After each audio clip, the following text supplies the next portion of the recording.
কালকে একটু ঝিনি বৃষ্টি হচ্ছিল বাইরে, তখন দুপুরবেলা আমার বাবার অফিসে, তখন ফোন দিলাম, বললো যে আজকে কি পাতলা খিচুড়ি খাবো আর মুরগির মাংস খাবো, ভুনা খাবো, যেহেতু আর্জেন্টিনার খেলা সেই হিসাবে একটা হয়ে যাক, আর্জেন্টিনা যাতে না জিতে সেজন্য, সেই খুশিতে। তো আমি এখানে মুরগির মাংস ধুয়ে নিয়েছি, আদা রসুন পেঁয়াজ একটু বেরেস্তা করে আদা রসুন দিয়ে দিয়েছি। দেওয়ার পর মশলাটা ভালোভাবে কষিয়ে তারপরে সেটার মধ্যে মুরগি দিব, জিরার গুঁড়ো একটু দিয়ে দিয়েছি ভালো করে। ইনস্ট্যান্ট বেটে নিয়েছি মশলায়, যেন খুব সুন্দর একটা ঘ্রাণ বেরোচ্ছিলো মশলা থেকে। তারপরে যে দিয়ে দিলাম মুরগিগুলো একে একে, মুরগিগুলো দিয়ে কষিয়ে নিব। মুরগিটাও তাজা ছিল একদম, কালকেই আনছে, আনার পর সাথে সাথে রান্না, হলুদ মরিচ দিয়ে দিলাম। কোনো জিনিস বাজার থেকে এনে তাজার সাথে সাথে রান্না করলে কিন্তু সেটার মজাই থাকে আলাদা একবারে। তো আর এখানে এই যে খেলা হচ্ছিল আর্জেন্টিনার, আর সে তো খুব খুশি, আর্জেন্টিনা জিতবে, আর্জেন্টিনা হারবে, হারার খুশিতে বসে আছে।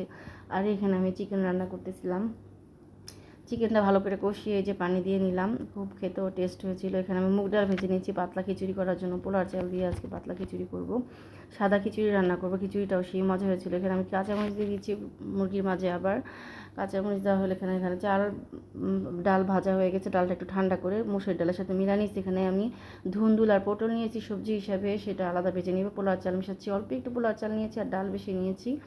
দুইটাকে মিলে এখন ধুবো। সব সময় ডাল ভাজার পর গরম অবস্থায় ধুবেন না, ধুইলে কিন্তু ডাল শক্ত হয়ে থাকে।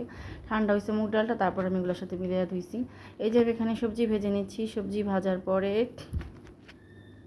তারপরে এটাকে আমি পরে দিব। সবজি ভাজার পর এখানে দারচিনি, এলাচ, তেজপাতা, একটু আদা রসুন বেটে নিয়েছিলাম, সেটা দিয়ে আমি ডালা চালটাকে কষিয়ে নিব ভালোভাবে। একটু কষিয়ে চুলে আবার গরম পানি বসিয়ে দিয়েছি, সেই গরম পানিটা দিব খিচুড়ি মাথায়, তাহলে ভালো হবে। তো সবজিটা একটু ভেজে নিলাম, পরে দিব সেই সবজিটা। এই যে গরম পানি দিয়ে দিচ্ছি, অনেকগুলো করে পানি দিচ্ছি যাতে পাতলা ল্যাটকা হয় খিচুড়িটা। তো এই ফাঁকে দেখতে দেখতে আমার মুরগির মাংসটা হয়ে গেল। মুরগির মাংসটা আমি কয়েকটা বাটিতে ভাগ করে নিয়েছি, অফিসেও দিব মুরগির মাংস পরের দিনের জন্য। এই যে এদিকে আমার খিচুড়িটা একদম পুরা একদম বলক এসে নরম হয়ে গেছে। তারপরে আমি চামচ দিয়ে ম্যাশ করে দিয়েছিলাম। এখানে গরম মশলা নিয়েছি, এলাচ, দারচিনি, জিরা, এটা ভেজে গুঁড়ো, খিচুড়িটা নামানোর আগে গুঁড়োটা দিব, দিলে অনেক টেস্ট হবে, ঘ্রাণটাও ভালো হবে। তো সব শেষে যাই হোক, খিচুড়িটা অনেক ভদ্র ছিল, ভদ্র দেখে লবণ দিনে তাও গলে গেছিলো, লবণটা দিতে মনে ছিল না, পরে দিছি। তারপর খিচুড়ি প্রায় হয়ে আসছে, যে সবজি দিয়ে দিলাম। এদিকে আবার খেলার উত্তেজনা, টান উত্তেজনা চলছে খেলার জন্য। খেলায় মানে কালকে তো মিশর খেলছে, মিশর গোল দিয়ে দিচ্ছে, সেই খুশি হুমায়রার বাবা। তা ওই পর্যায়ে আবার আর্জেন্টিনা গোল দিচ্ছিল, ফাঁকে আমি যা দেখলাম। তো এখানে আমি আবার বেরেস্তা করছিলাম, একটু রসুন আর পেঁয়াজের বেরেস্তা করে আমি খিচুড়ি মাঝে দিব। খিচুড়িতে কাঁচামরিচ দিতে ভুলে গেছিলাম, পরে কাঁচামরিচটা দিলাম। এই খিচুড়িটা অবশ্য বেশি ঝাল হলেও ভালো হবে না, যেহেতু মুরগির মাংস দিয়ে খাবো, তাই পরে কাঁচামরিচটা দিলাম। তা এখন আমি আবার বেরেস্তা করে নিচ্ছি, বেরেস্তাটাও দিয়ে দিব। নামানোর আগে সেই এলাচ, দারচিনি আর জিরে গুঁড়ো করা সেটাও দিয়ে দিব। এই যেটা ঠান্ডা হয়ে গেছে, এলাচ দারচিনি ঠান্ডা হওয়ার পর গুঁড়ো হয়, গরম থাকতে গুঁড়ো হয় না। পাটায় দিয়ে সুন্দর করে গুঁড়ো করে নিলাম, গুঁড়ো করে একটা বক্সে আমি ভরে নিচ্ছি। এখান থেকে আমি খিচুড়ি নামানোর আগে দিব। এখানে আবার খেলা সেই টান উত্তেজনা, আমরা আবার অনেক খুশি হয়ে গেছি যেখানে আর্জেন্টিনা গোল দিয়েছে, তাতে আমরা অনেক খুশি। এখানে আমি বেরেস্তাটা করে নিচ্ছি। বেরেস্তাটা করার পরে সেই বেরেস্তা দিয়ে এখন দিয়ে দিব। মাশাল্লাহ, দেখতে যেমন ভালো, খিচুড়িটা সেই মজা হয়েছিল, অনেক মজা ছিল সাদা খিচুড়ি।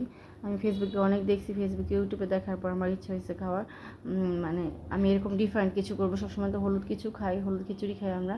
তো সাদা খিচুড়ি করলাম, চেখে দেখলাম আমি আবার যে কেমন হয়েছে, ভালো হয়েছে টেস্ট। মুরগি দিয়ে খাওয়ার পর আরও টেস্ট বেশি লাগছে। আমার মেয়ের আবার জায়গায় ক্ষুধা লেগে গেছে, আমি তার জন্য একটু নিয়ে নিছি প্লেটে, নিয়ে তারপর তাকে খাওয়াইছি। আম্মু খেয়ে বলতেছে অনেক মজা, শেষে সচরাচর খিচুড়ি খেতে চায় না, খিচুড়িটা তার কাছে অনেক ভালো লাগছে। এই যে আর্জেন্টিনা গোল দেয়, উমারা বাবার মন খারাপ। খিচুড়িটা প্লেটে নিয়ে নিলাম, অনেক মজা ছিল উমারার জন্য নিচ্ছি। দেখতেও ভীষণ ভালো লাগছে, হলুদ দেয়নি, তা মুগ ডালের কারণে একটু হলুদ হলুদ লাগছে। আর এখানে চিকেন ভুনা করছিলাম, নিয়ে নিব। উমার বাবাই বলছিল কালকে খাবে, কিন্তু তাকে ডাকছিলাম বারবার যে গরম গরম থাকতে খেয়ে নেন, কিন্তু সে খাবে না, তার মন খারাপ। কারণ হচ্ছে আর্জেন্টিনা গোল দিচ্ছে, আর্জেন্টিনা জিতে যাচ্ছে, সে তো আবার ব্রাজিলের সাপোর্টার। আর্জেন্টিনা জিতে গেলে তার মন খারাপ। সে কালকে মিশরের সাপোর্ট করছিল, আর্জেন্টিনা জিতার পর অনেকক্ষণ আফসোস করছে, এটা ভুল হয়েছে, এমন হয়েছে অমন হয়েছে, মিশরের সাথে অন্যায় হয়েছে, রেফারি ভুল, মানে অনেক কিছু। যাই হোক, তো আমি আমার হুমায়রা খিচুড়ি খাচ্ছিলাম, এদিকে তার মন খারাপ। আমি আবার এই কথাগুলো ভিডিও করছি, দেখে সে আবার হাসতেছে। তো খিচুড়িটা অনেক মজা ছিল, পরে একটু লেবু আর শসা নিয়ে খেয়েছিলাম, সেই মজার খিচুড়ি। কালকে একটু ঠান্ডা ঠান্ডা ভাবও ছিল, সব কিছু মিলে জমে গেছে। আপনারা এরকম করে রান্না করে খাবেন, ভালো লাগলে শেয়ার করে দিবেন, ফলো করে দিবেন, সাবস্ক্রাইব, পাশে থাকবেন।